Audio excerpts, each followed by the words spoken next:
Bang Sabta, Ketua Gebu Minang, yang mana di kampung Yang Mulia banyak sekali orang Minang yang memilih Yang Mulia.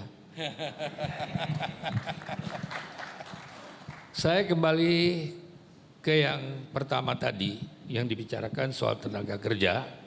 Karena apa?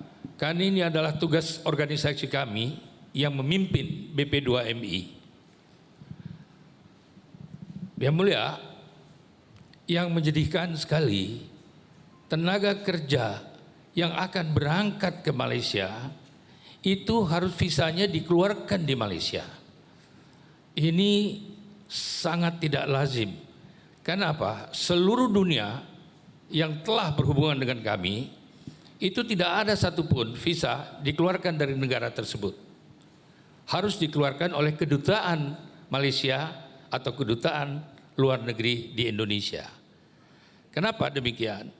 Maka banyak illegal yang di sana yang tidak bisa mengurus akibat daripada visanya harus dikeluarkan setelah tenaga kerja tiba di Malaysia. Itu saja Yang Mulia, saya mau jawabannya. Terima kasih. Ini dulu ya. Ini dengan digital itu selesai. Dengan digitalization itu kita selesaikan. Itu yang saya runding tadi dengan Pak Presiden. Kalau gunakan digital jadi soal proses visa tradisional itu terpakai. Tapi jangan lupa Pak Sabta, itu dulu undang saya ke Bali. Itu tengok. Pak lupa, saya tak lupa. Cuma sebagai Perdana Menteri nggak bisa saya. Oke, Pak Hidayatul Wahid silakan. Terima kasih. Mulia Bapak Dr. Datuk Seri Anwar Ibrahim. Assalamualaikum warahmatullahi wabarakatuh. Melanjutkan yang disampaikan oleh rekan-rekan semula, dan saya tentu menjadi bagian dari yang sangat mendukung dan apresiasi atas dukungan Yang Mulia atas kepemimpinan Indonesia terhadap ASEAN pada tahun ini, dan mudah-mudahan itu adalah salah satu pintu besar dari apa yang dahulu Yang Mulia pernah sampaikan tentang pentingnya renaissance daripada kawasan ASEAN. Saya berharap itu juga menjadi bagian dari yang diprogramkan oleh Yang Mulia. Berikutnya Yang Mulia, tentu saja Yang Mulia sangat terhormat dan sangat dikenal di kalangan negara-negara OKI. Dan karena memang Indonesia dan OKI juga adalah dua negara pendiri daripada OKI itu sendiri. Dan bagian daripada penyelesaian masalah ekonomi juga di sana ada peran-peran yang bisa dimainkan. Sejauh mana Yang Mulia akan mengajak Indonesia atau bersama dengan Indonesia memaksimalkan potensi di negara-negara OKI dari sisi penyelesaian masalah ekonomi ini untuk menjadi bagian daripada yang menguatkan hubungan antara Indonesia dan Malaysia.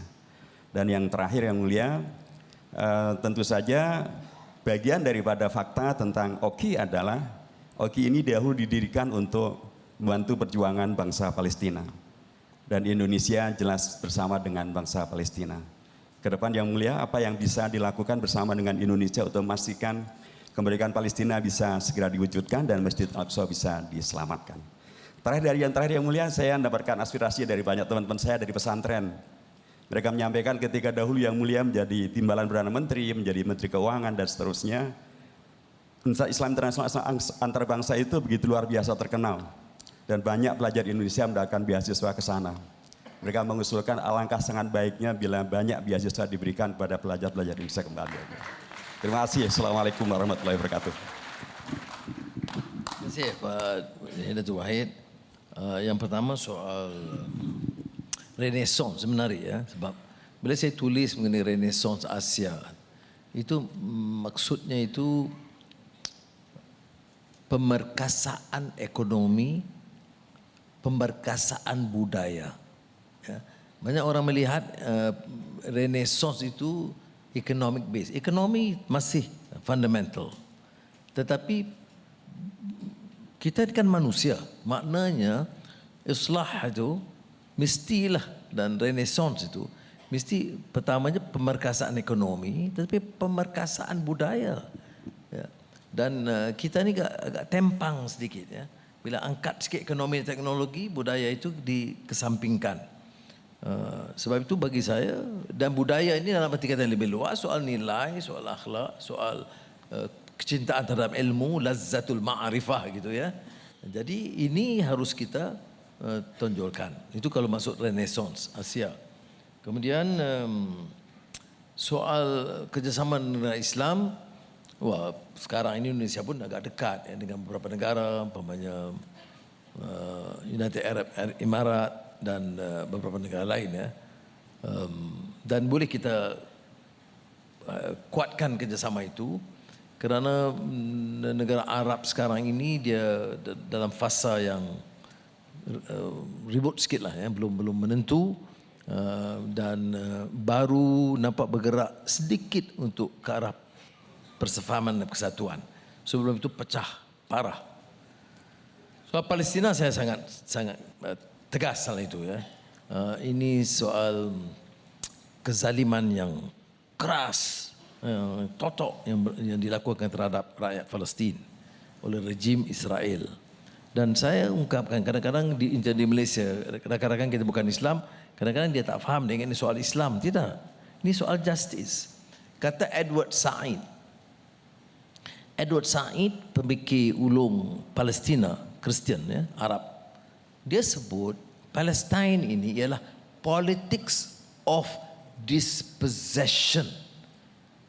Politik di mana hak mutlak rakyat, kebebasan dia, maruah dia, tanah dia, rumah dia itu dirampas. Jadi ini bukan hanya soal Islam tapi juga soal kemanusiaan. Jadi tanggungjawab kita, apatah lagi orang Islam, untuk mengungkap permasalahan ini dan dengan lebih tegas menyuarakan. InsyaAllah saya akan teruskan. Saya sempat bicara dengan tiga-tiganya, Muhammad Abbas, Malhaniyah, telefon untuk dan menyatakan simpati dan dukungan Malaysia yang terus makan lebih tegas. Beasiswa. Soal beasiswa, ya Malaysia sekarang ini tidak sama seperti 90-an dulu ya. Dan Indonesia pun begitu juga, lebih baik dari dulu. InsyaAllah, tapi saya percaya ini dapat saya berikan sedikit perhatian lebih. Saya dulu di Universiti Islam Antarabangsa itu, kita dari Albania, dari Bosnia, dari Indonesia, dari Patani, dari Moro ya, kita bantu yang mana yang negara yang agak tertekan atau miskin, itu kita bantu dengan banyak. Sekarang program itu hampir dihentikan. Jadi saya cuba revive, minta teman-teman yang lama Arab untuk bantu, insyaAllah. Okey.